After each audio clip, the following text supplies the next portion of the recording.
Previously at Cowley Hill Farm. They're up. They just won't go down the other side. Darcy joined us for her first day's sheep work. A teaser tuck attempted the great escape, and I didn't pick the best spot to park the Tapari. Thankfully, George was on hand.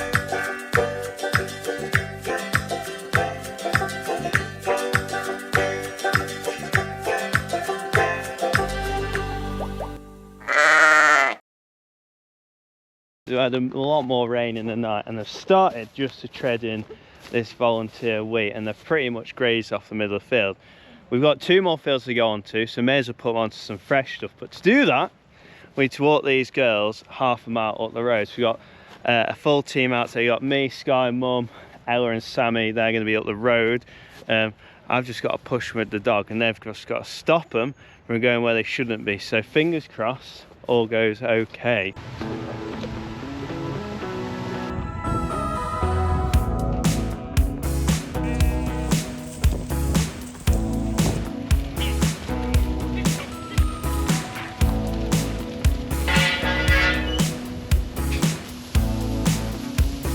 We're on the way, they're down the road, and so far so good.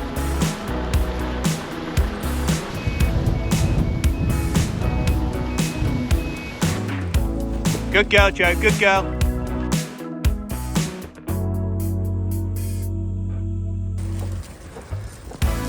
Joe, Joe, Joe, go girl. Go girl, just come back a bit. Joe!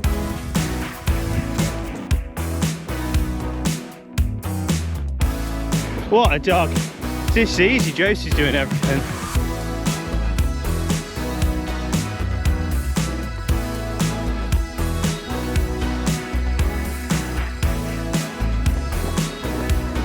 Some dog. Oh, you on a wee break? I thought this would be a bit more dramatic actually. In they go. Good girl. Here's no girl.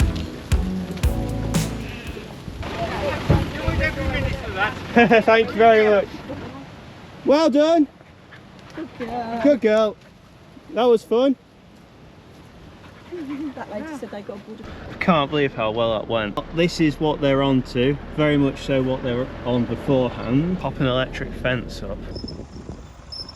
Happy sheep. Yeah, again, we've got a good bite to go out in here. It is probably better over there a little bit. It's a bit more patchy than the other field. The other field was a really good graze, but 5 days they've pretty much taken it off. Leave them and they'll get moved back to the grass next week sometime, but they're doing a good job. Right, just coming back past the original field, this is now what it looks like behind me.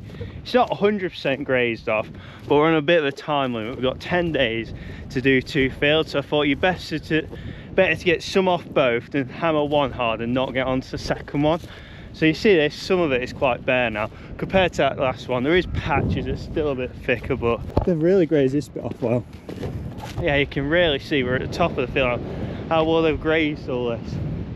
Absolutely fab. Happy, and hopefully the arable guys will be happy too. So we're going to need these this morning.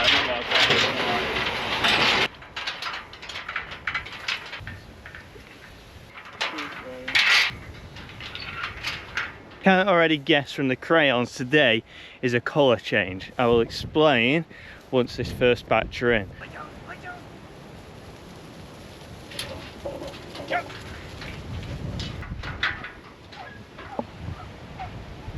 There we go.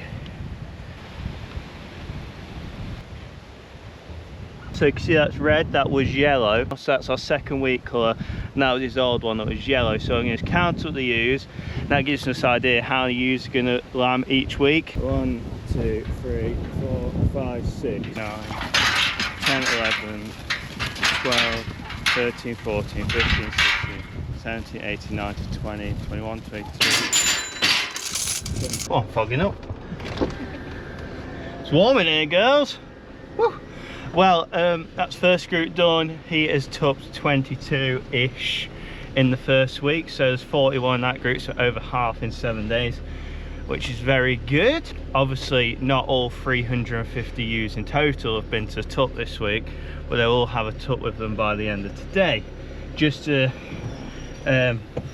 because of us wanting to give some of those old ewes an extra week. I don't know how well I'd explain it. The reason we change these colours every week is so I have an idea when it comes to staffing and stuff at lambing, which weeks are going to be the busy weeks at lambing time, as well as we know how good the ewes are getting in lamb in those first 17-18 days, because anything that gets in lamb after 21 days gets downgraded to the BFOC, just to try and improve ewes getting in lamb overall.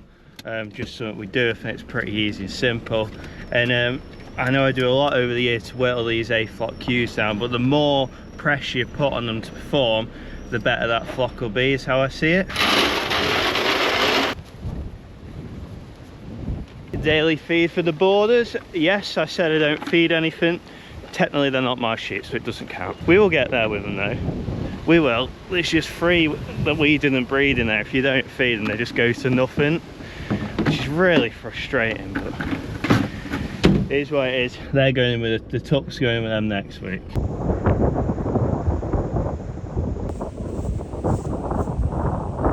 Right, group 2, I do apologise for the wind, but this is the last tup's son. He's smashing it. He's been the most productive.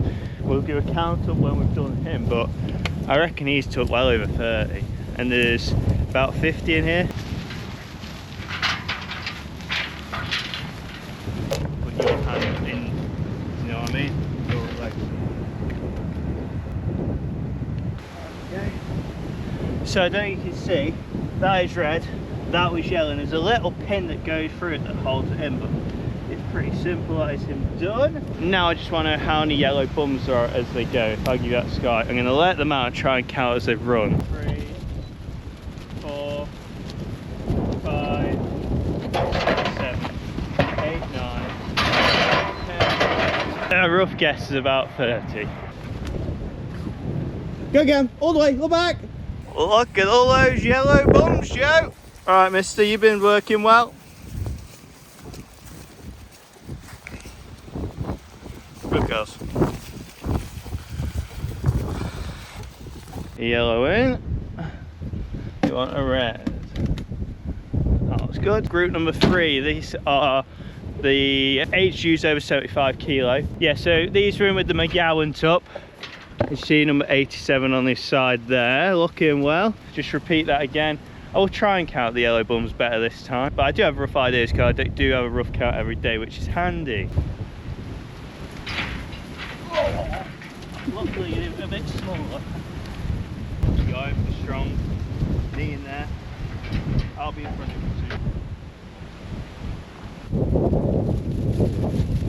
you. 3, 4, 26. That was easier. And the other thing we'll notice, we're using old raddles. If you're 10 tups like us, I know it's a tight farmer thing, but if you've got 10 tups, each one of those colours costs 3-4 quid. That's 40 quid a week, and that could be £200 by the time you get to the end.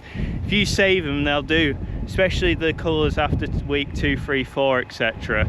We usually have to buy yellows again, but the other colours, yeah, you get 3-4 years out of them if you need. I know it makes me look tight, but just what works for us. Right, 3 down, 1 to go. The weeks fly by. Can't believe it's been a week since we put these up.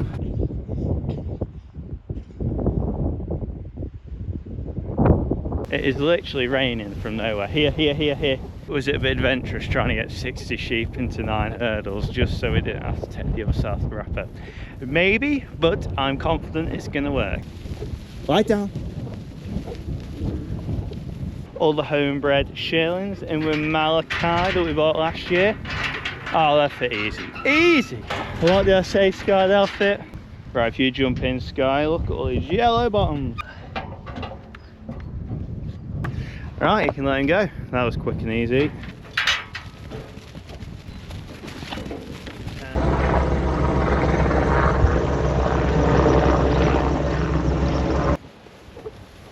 Go.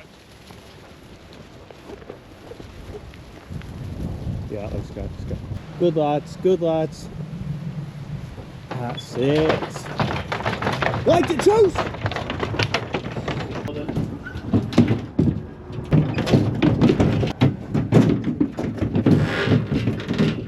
And that leaves us with the three we want. We've got the LLeyn, New Zealand Suffolk, and the final Clin. Here's some boy. You'll notice the Suffolk is black on its back end, and that is from where he got struck. We used that paste stuff, and man, I can't believe how well it's healed up. That looked pretty bad 3 weeks ago, but he's fine, he can go out.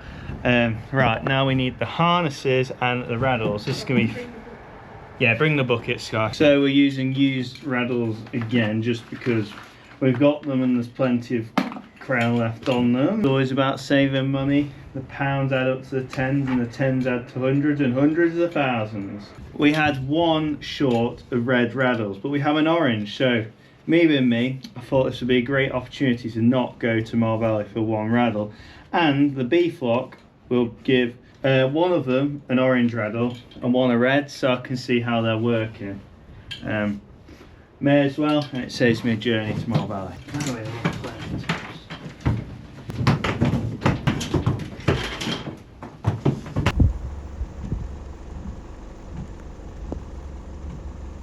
Oh, look at him go.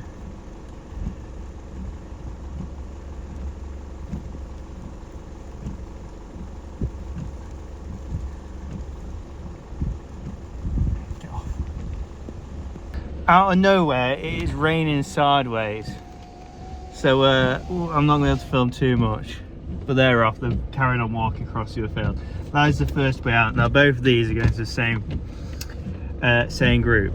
And yes, some people are wondering why you put one tup in with a group of sheep. Well, because they're pedigree and we don't do DNA testing or anything like that yet. We have to put a single tup in with a group of ewes so that we know who the father is to the lambs, because we keep our own replacements and we don't want the lambs going back to their fathers, grandfathers, stuff like that. Whereas with the Suffolk and the LLeyn, it don't really matter. They go with the commercial ewes, so that those lambs just go into the food chain. We don't keep them. So that is the difference. So we've got 5 groups of Clins now and 1 group of commercials, and then at some point, when I decide when, when the ewe lambs come off that wheat and they go back onto grass, the chamois are going in with them. And is that it? Oh, the Border Leicester, obviously. Can't be forgetting him. Now, hopefully this river isn't too high. I'm gonna go for it.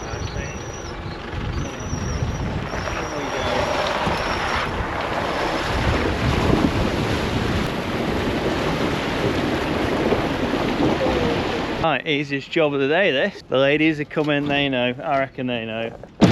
Or it's the 12 in there that have been fed. Who knows? Boys, are you ready for action?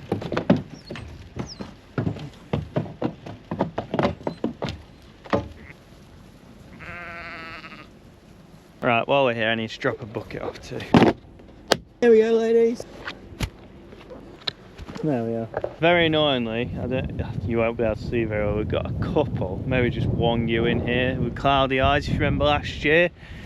Very frustrating, but if you remember last year too, the vet said, just let them get on with it, it'll clear up themselves in a month, 6 weeks. It's annoying it's come at topping time, but it's what it is. These girls look a lot better than they did 2 months ago. That is why we've kind of held back with these in that last group, because the condition wasn't the best. Oh my goodness me. The teaser is in here too because we couldn't catch him. Not ideal. Last time we did them, he kept jumping out. Go get him, Joe, all the way, look back.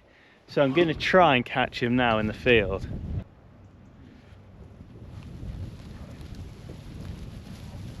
Come on, Sky. Help, help,